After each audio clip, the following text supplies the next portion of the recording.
Hello everybody! Today I have a video about the most complicated multiplayer level you will probably watch. After spending a week on this level, I have for the most part successfully recreated the Mario Party 2 minigame Bowser's Big Blast in Super Mario Maker 2, which is an entirely luck-based game. Additionally, the level can be played with anywhere between 1 to 4 players.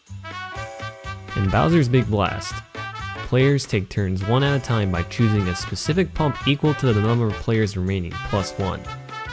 If the player is lucky, Bowser's head will remain calm and the player's turn ends. If the player is unlucky, Bowser's head will explode and the player is eliminated. Notice that the number of pumps is decreased by 1. The game ends when one player is remaining and that person wins. So to begin, I will walk through the entire Mario Maker level before explaining how everything works. First, all players in the match will enter this door, which will take them into a player separation mechanism. Everyone must wait out a P-switch timer before being able to enter their respective pipes into the next room. Once inside, a lot of happens. I know it's a lot to take in, but bear with me. After a bit of time, each player will be trapped between 2 bullet bill launchers. After a bit more time, both the players and launchers will move forward 1 turn. The person furthest right will then be pushed and trapped into a small area where their only option is to hit a brick block with a bomb over it. This represents the pump that the player chooses. If they choose correctly, the bomb will fall to the left side and explode, dropping them off to a door which takes them back to the beginning of the line. This successfully ends the player's turn. However, if the player chooses incorrectly, the bomb will fall to the right side and explode right next to the player, eliminating them from the game, thus ending their turn. The cycle repeats indefinitely until there is only one person remaining. When the second to last person chooses incorrectly, a bomb begins walking to the left into a potable on a track, lighting it up and exploding after a bit of time. It contains a key and gives it to the last player remaining. When the player is able to at their earliest convenience, they can go through one of the 2 locked doors, taking them to the end of the level. Additionally, if a player is eliminated, they are instead forced to take a pipe when respawned at the beginning of the level. Then inside the subworld, they can either take the door, which leads them to a little spectator's corner, or go through another pipe, which takes them to the end of the level. However, the end is actually blocked off and can only be opened by the winner of the minigame. It is up to them if they want to release the exit to the losers or not. So there you go. That is a high-level explanation of how the level works. And now, brace yourselves for the technical explanation, because this will be my longest explanation of how a level works yet. So how does this level work? The moment the level starts, a muncher falls onto an up block which spawns a giant bomb. However, it gets trapped in a small area because of a brick block. Once the players can move, they are forced to enter a door that leads to a player separation mechanism. Once the first person enters this area, a thwomp crushes a P-switch which starts the timer. This causes all coins to turn into blocks and vice versa, which means that the giant bomb at the beginning of the level is free to move into a different enclosed area directly and gets trapped above the door. At the same time, these potaboos are loaded, which follow a long path to ignite these bombs placed beneath each pipe. Therefore, all players have until the P-switch timer to choose and stand in front of a pipe. Pipe order does matter because that determines the order of the players for the minigame, so if you want to go first, then choose the top pipe. This is also the same player separation mechanism that I used in my mashing minigame level. Shortly before the P-switch timer runs out, the potaboos ignite the bombs, which start their detonation timer. They are timed to explode roughly 2 seconds after the P-switch timer runs out, which means players have that amount of time to enter the pipe before they are blocked off entirely since the bombs destroy the block below the pipe. This is to force players into the minigame arena within a certain amount of time, which is important for setting up the next part of the level. Additionally, once the P-switch timer runs out, the coin overlapping with the giant bomb turns into a brick block, killing it. Thus, the explosion destroys all the blocks below the door as well as the brick block below. This is to prevent players from re-entering the arena after they lose and forces them down the pipe path instead. Now look carefully because this one screen contains various different mechanisms that work together to make the entire level work. Once in the arena, everything on the screen loads at exactly the same time, which helps set up the minigame. It begins with a player counter mechanism. This determines how many players are in the arena. This is done by forcing every player to bounce off of springboard and hit a brick block, which causes an already ignited bomb to be knocked upwards. This is important because during this time, 4 winged blocks will move along individual tracks until it reaches each respective bomb's explosion radius. If a bomb is knocked up, it will destroy its respective winged block. If not, each wing block will continue along their respective paths until they reach the bottom right of the screen. Each wing block is associated with a single Goomba. For each wing block alive, it kills its respective Goomba. This means that the number of Goombas is equal to the number of players in the game. 2 players, 2 Goombas. 3 players, 3 Goombas, and so forth. This is also why it is important to force the players into the pipe from the area before, since if they get to the arena after the bomb explodes, then the machine breaks. When this process is finished, the players are dropped below into the actual arena where they are trapped between the bullet bill launchers. I used already ignited bombs since it makes for a consistent timer to set everything up. Once the number of players is determined, a POW is activated shortly after, allowing both the Goombas to freely walk as well as a bomb that gets trapped next to the Goombas. This is important for later. Once the Goombas walk, one of them gets trapped by a one-way gate. This is necessary since the game needs to determine the amount of players that get eliminated from the game, which is actually equal to the number of players -1, since the game ends when there's only 1 player left remaining. Thus, 1 Goomba is needed to get trapped to represent the -1 part. After some time, all of the Goombas will make their way up and get trapped onto the upper platform. Then, once those guys are settled, the bomb that was trapped earlier gets pushed up behind the Goombas. Once this process is finished, the bullet bill launchers move the players over one, allowing the game to actually start. So how does the level switch turns? It is done by using an on-off switch timer.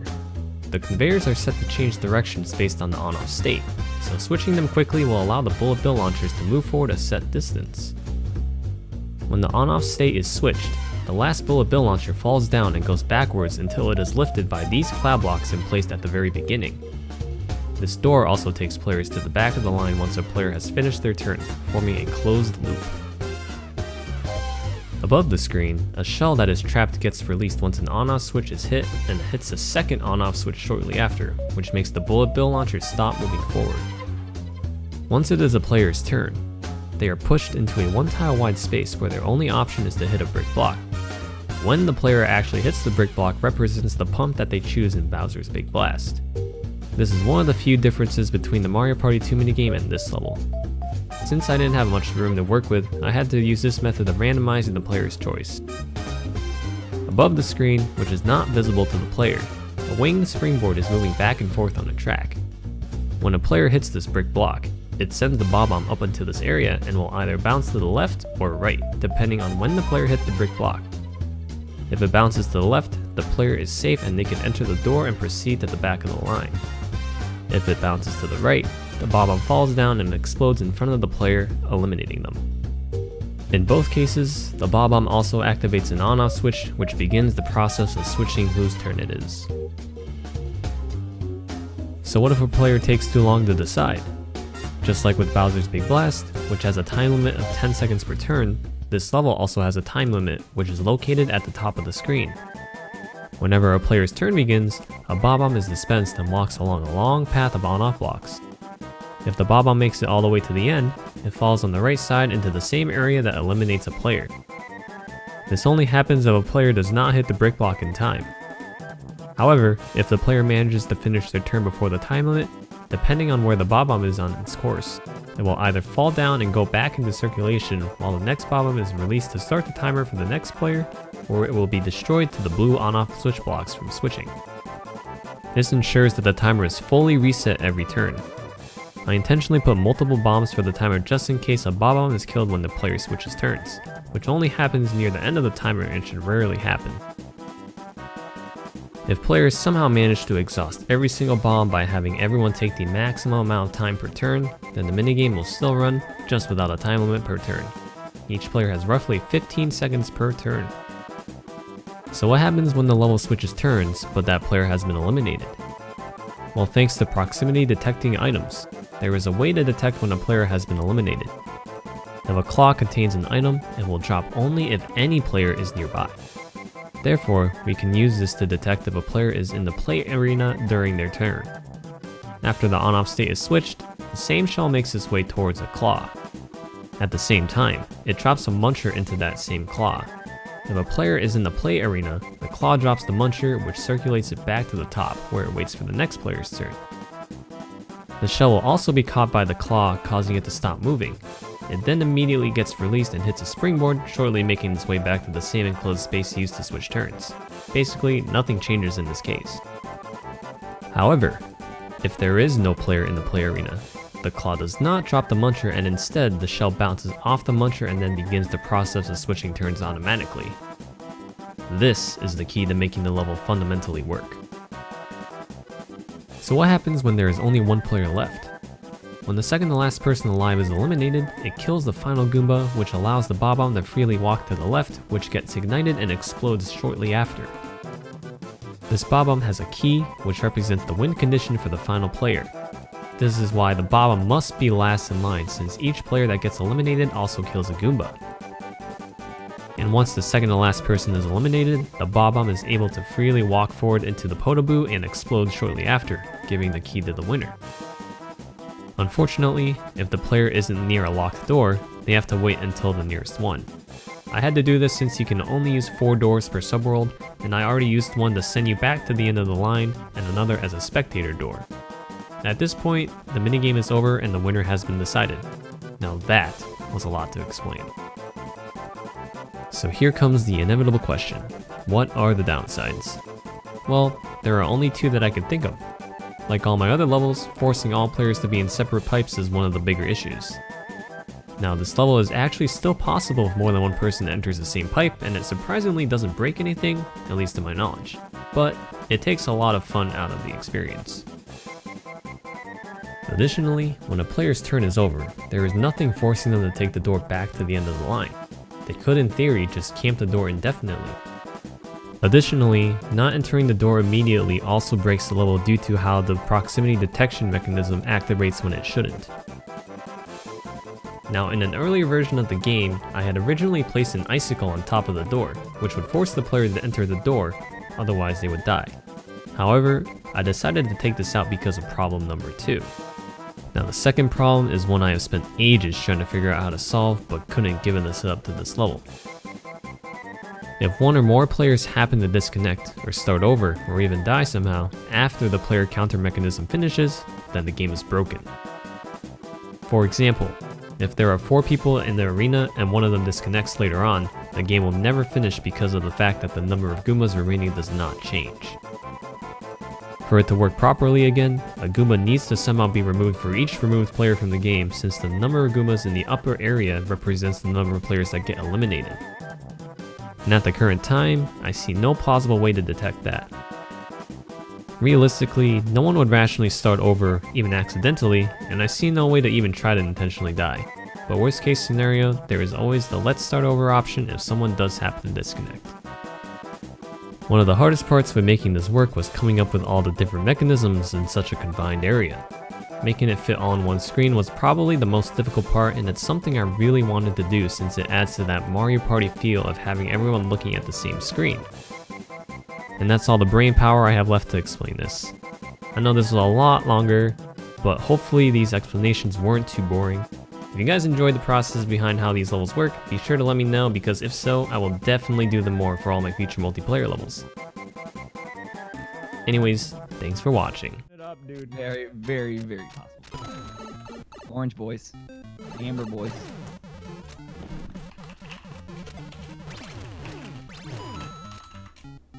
I like going in the red pipe because it means I go last.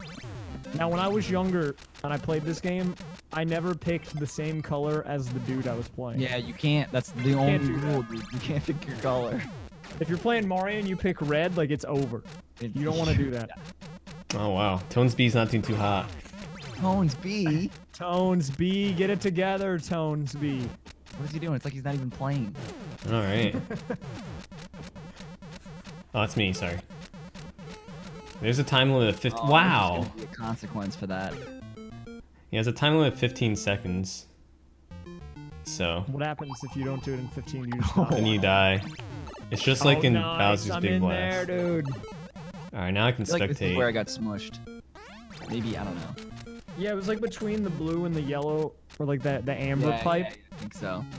The like conveyor belt switched. Oh, And okay. then you got Yeah, crushed. okay.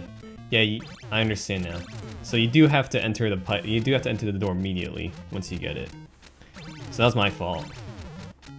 That's one thing I have to point out. So if you get the key, just hold up. I'm in, dude. I'm so in. I'm gaming. Dang. We got a 1v1 here. This is tough. Ladies and gentlemen, we're in a 1v1 situation. Oh, I can get to see the outcome too. The spectator gets to see what happens. I like the spectator mode. Oh, dude. Okay, That this is like the tense. best touch. This is really tense. This is like I'm watching the Bowser like exhale out of his nostrils right now. Watch his eyes roll back. Nice. I'm in. I'm still in there, dude. We're moving. We're moving on forward. Uh Oh, you hate to see. oh. Alright, W acquired. now if I don't get just crushed. hold up. Yeah. I'm holding up. There you go. Okay, cool. I'm in there. Yes, dude. Wow, I waited. So the red pipe is the end. Wow, dude, you hit the power block. Shoot, hold on. What is going on? And Oh no. Okay, made it still. what was happening? Sorry, Tonesby was blocking the way because I had to switch controllers. Classic Tonesby.